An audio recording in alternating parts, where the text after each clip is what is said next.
Hello, my Nevermore Hollow psychos. This is Lafayette Faust.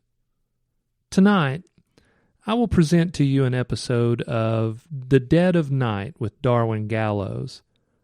This is one of our offerings over on our Patreon site. You get one of these Dead of Night episodes every month, along with character dossiers, autopsy reports on the strange cryptids that haunt the town, and other behind-the-scenes content. We put a lot of effort into producing high-quality horror and horror comedy, and if you would like to support our efforts, well, maybe you should consider signing up on our Patreon page, or you can buy us a coffee. The links are in the show notes. We love our fans, and we love what we do, and every little bit helps us to continue to give the stories that are fun and filled with characters you love and monsters that scare you. If you can't support us in that way, you can always like, comment, and more importantly, share Nevermore Hollows with everyone you know. Thank you so much for listening. Now, I invite you to sit back, turn on a light, and prepare yourself.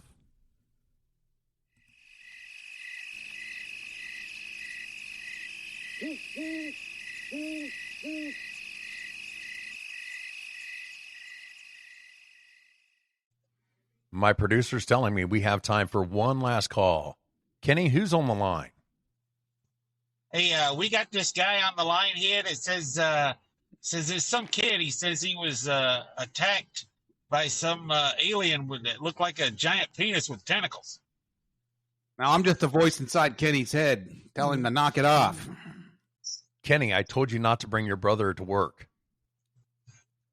He forced himself on me. We're running out of time for our last call. Who do I have on the line? James. James, you saw a... Hey, look, I was with him at the same time. It didn't look like a giant penis with tentacles, testicles, manacles, or any of that stuff. It looked like a cigar. I'm telling you, it looked like a cigar with these trails of light hanging off the back of it. And I think that was like maybe, I don't know, a jet propulsion, afterburners, I don't know. Color was it?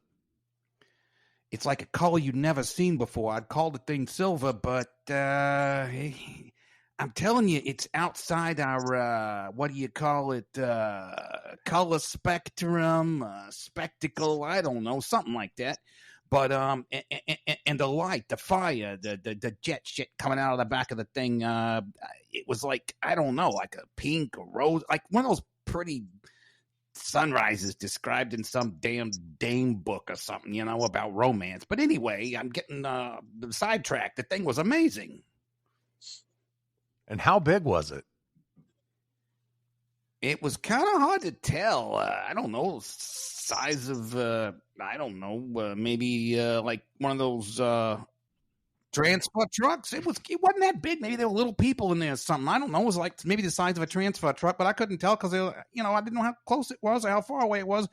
I mean, if I see a jet in the sky, I can say, okay, it's a fighter jet. No, basically the size I'm thinking of, or if it's one of those little twin-engine planes, if it's a big, one of those transatlantic passenger jets. But you see, I don't really know how far away it was. It's like when people say they see a Thunderbird, but the Thunderbird, is it just a bird that's really kind of close, or is it really a big bird up in the sky? We don't know. Yeah, that's what we saw.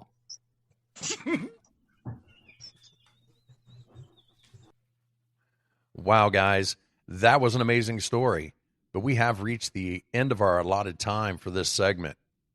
After this commercial, we have a special treat for the listeners.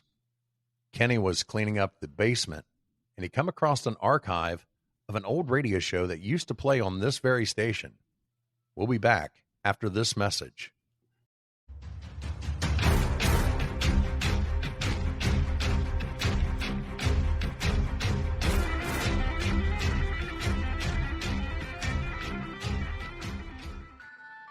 Need a place to host your birthday party? Need a place to take your date after the Monster Fest matinee? Pennywise Ice Cream Parlor is the place for you. In fact, it's the coolest place to be. There are no losers at Pennywise Ice Cream Parlor, and we are 100% safe for your kitties. Our name may be scary, but there are no sewer clowns here. Only the best ice cream in town. In fact, we have 66 devilish flavors that will taste great in your cones, shakes, splits, and sundaes. And remember, kids, if you want ice cream in your soda, we have all the floats down here.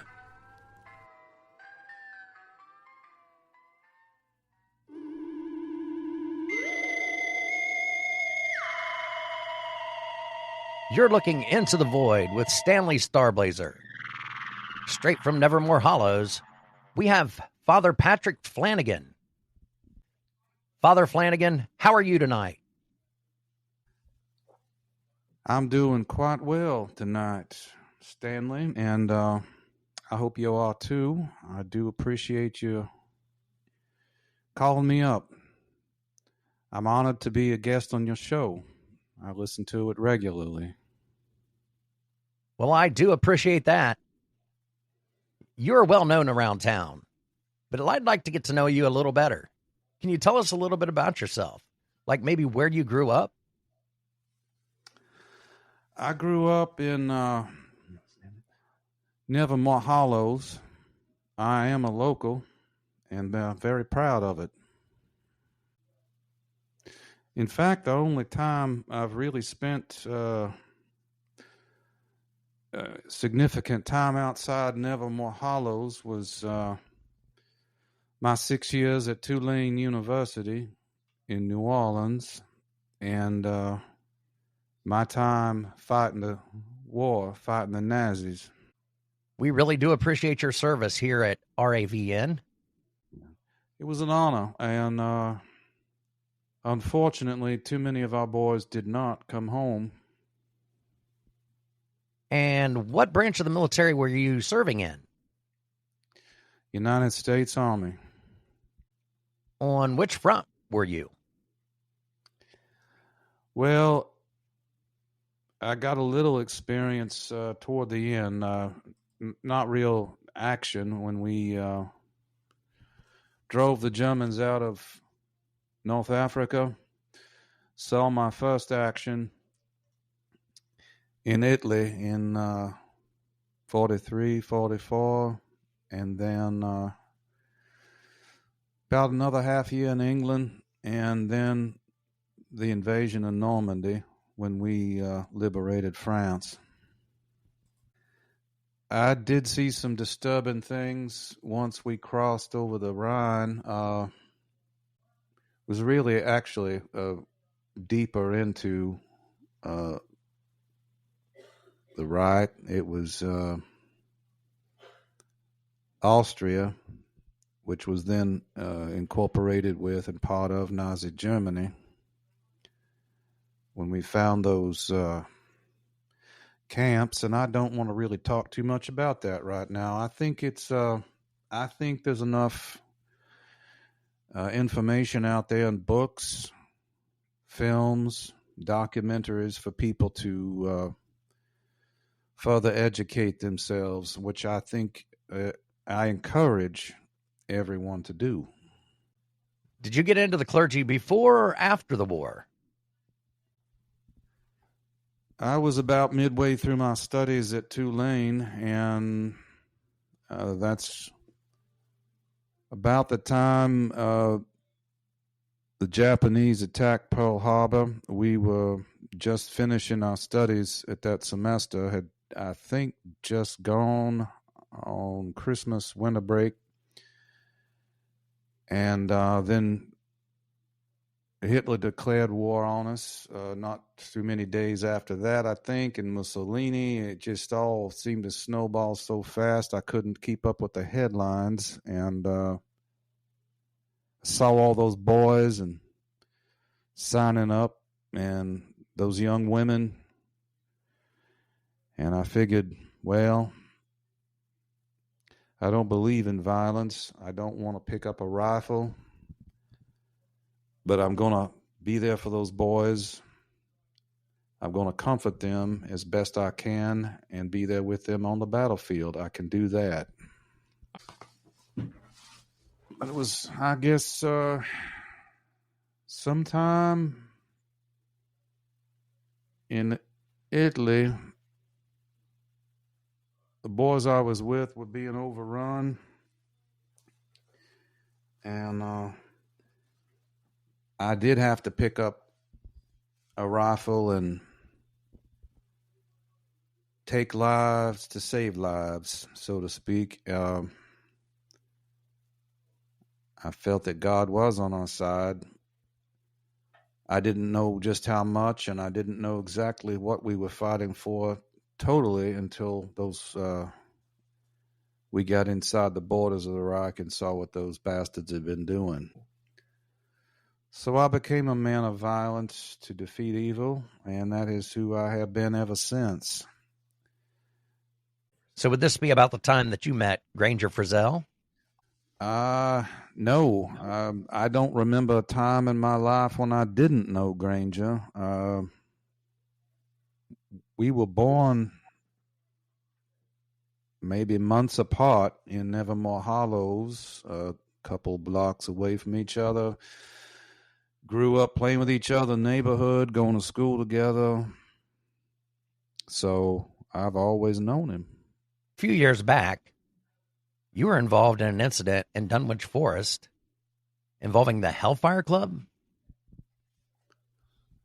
That is correct.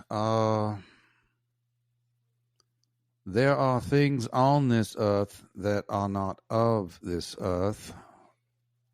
I do believe that both good and evil are past, present, and forever. The fight must go on. And perhaps it was for the best that I became a man of justifiable violence on those battlefields, because I would not have wanted to make that decision when confronted for the first time with some sort of spiritual, supernatural, call it what you will, evil. I was by then a committed fighter for the Lord, for mankind, for justice, and for good. How did you discover the Hellfire Club was in Nevermore Hollows? Well, Granger, Doc Fike, and Willie had approached me with their concerns about local corruption, and I am not a political man by nature, and although all of those men have my utmost respect, I perhaps had thought that they were exaggerating a little bit about the depth of the local corruption, and they proved me wrong. It was deeper and darker than anything I had or could have previously imagined. Before we take our commercial break, what can you tell us about Sister Christian? Well, sir, Sister Christian is something real special. She's a prescient, precocious young woman. I have the utmost respect for her. And she knew that the time had come.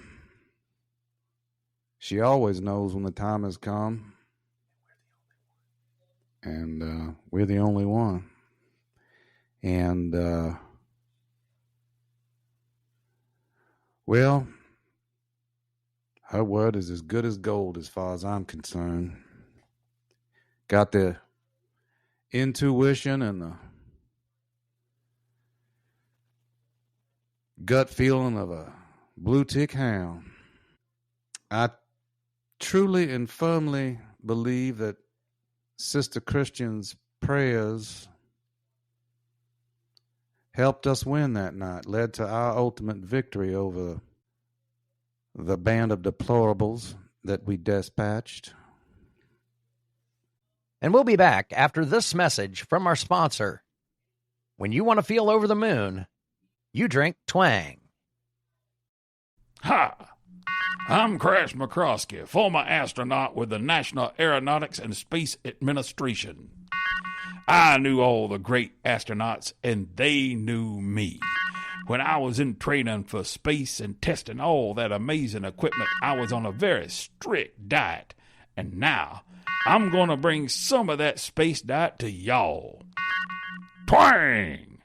My own version of that vitamin C-rich drink with a bit of a kick, hot sauce, and a little RP1. Twang! It just makes your morning brighter. Twang!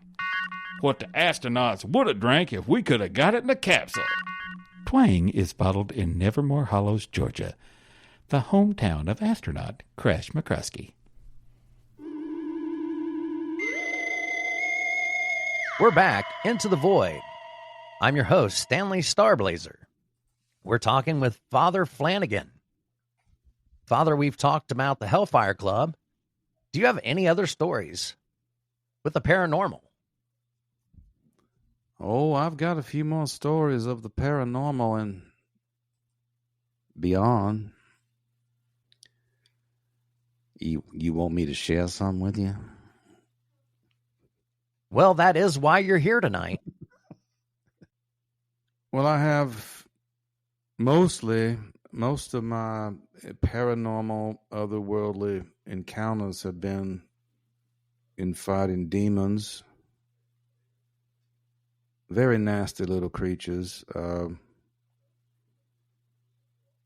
the ones that I loathe fighting more than any other type of creature. But we have also gnomes, those little tiny little creatures that like to confuse their victims with mushrooms, some kind of pixie dust. I'm still looking into those beings, but what I would like to discuss tonight are vampires. Now, you and some of your listeners may be snickering under your breath, find it funny. I did. Until I had my first encounter. Now, I had always believed in vampires being more of a metaphorical term, such as energy vampires, people who just wear you out, make you tired, drain your energy. But I was relaxing with Granger one weekend evening. We'd met up at a bar in Nevermore Hollows, and I always wear my crucifix. When Granger and I took the last two seats at the bar, Granger sat to my left, and to my right was a young man. Seemed ill at ease, but only when he saw my crucifix. Scooted his seat a little to the right, gained as much distance as he could from me, and eventually got up from his bar stool and went across the other side of the bar room. Something told me something wasn't right with this individual. His pallor. He had a funny odor about him, too. Something from the graveyard.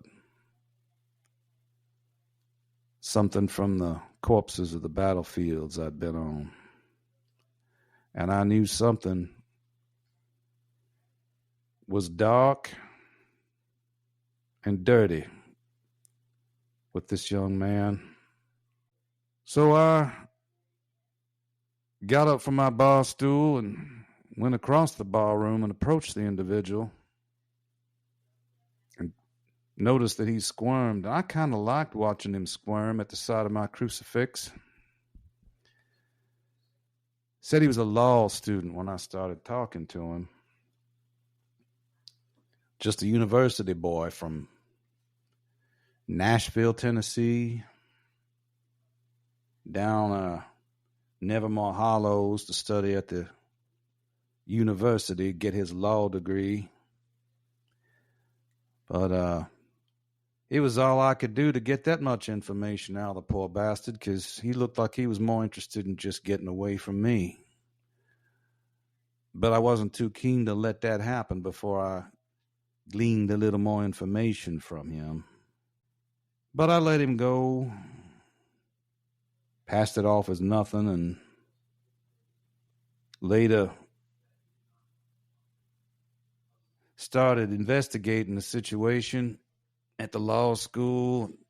Well, what became a situation, I should say. Talked to Grange about my concerns, as he had done with me about the Hellfire Club, and he and Elwin and I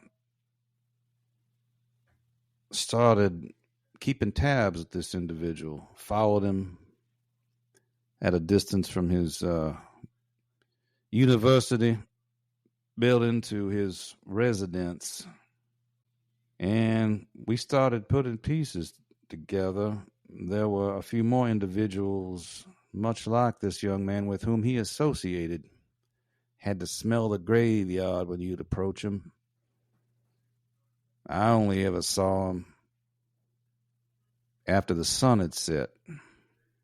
Now, I don't know how they were studying, but it was always in the evening when we were finding them coming out of the buildings. Night school, evening school, whatever they were taking. So what made you join the seminary? Oh, you caught me off guard with that question, sir. That is, it's very private, something I've never discussed before. But it's a fair question, and I am here to answer questions. Nothing I'm ashamed of, so let's go on, and I will explain that to you, sir.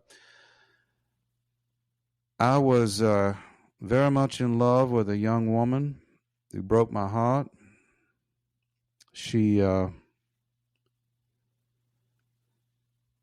met somebody else a couple of years into our relationship and was swept off her feet by him, and I was left heartbroken. And as time went on, of course, things grew less painful. And I had done a lot of praying and soul searching in the meantime, and I thought, well, maybe this is just a temporary crutch, a temporary lean on to the Lord to get me through these tough times until I was ready and able to find another love. But God became my love, and I could not see myself serving the Lord while in a relationship with a woman. So as much as I adore those beautiful creatures with all of their quirks and eccentricities and charms, I had to devote myself to the Lord God Almighty, and my purpose on this earth, which is fighting all that is against the Lord God Almighty and humankind. That's when it all became clear. And definitely on those battlefields of Europe, from that point on, I had no hesitation, no doubt. I knew that my path forward for the rest of my life was wearing the wedding ring of the Church of Rome. Well, Father Flannagan, we're coming up at the end of our segment, but I do have one last question for you. Everyone knows that you were in a car accident a few years back, and you were seen at the local auto dealership. What kind of car did you buy? I ended up purchasing myself a brand new 1957 Thunderbird, jet black. I have accoutred it with crucifixes painted on the outside. Now, just a couple, nothing gaudy, anything like that. I don't want to commercialize Christianity or God. It's just enough to let people know that I am a believer. And a prayer cord hanging from my rearview mirror that I can always reach up and touch. As a matter of fact, that prayer cord is the very chakra I used to kill that demon at the Hellfire Club. So it has a strong power. Very strong power indeed. But power for good. Holy power. Well, Father Flannagan, we do appreciate you coming on to Into the Void. And we'll be back after this message from our sponsor.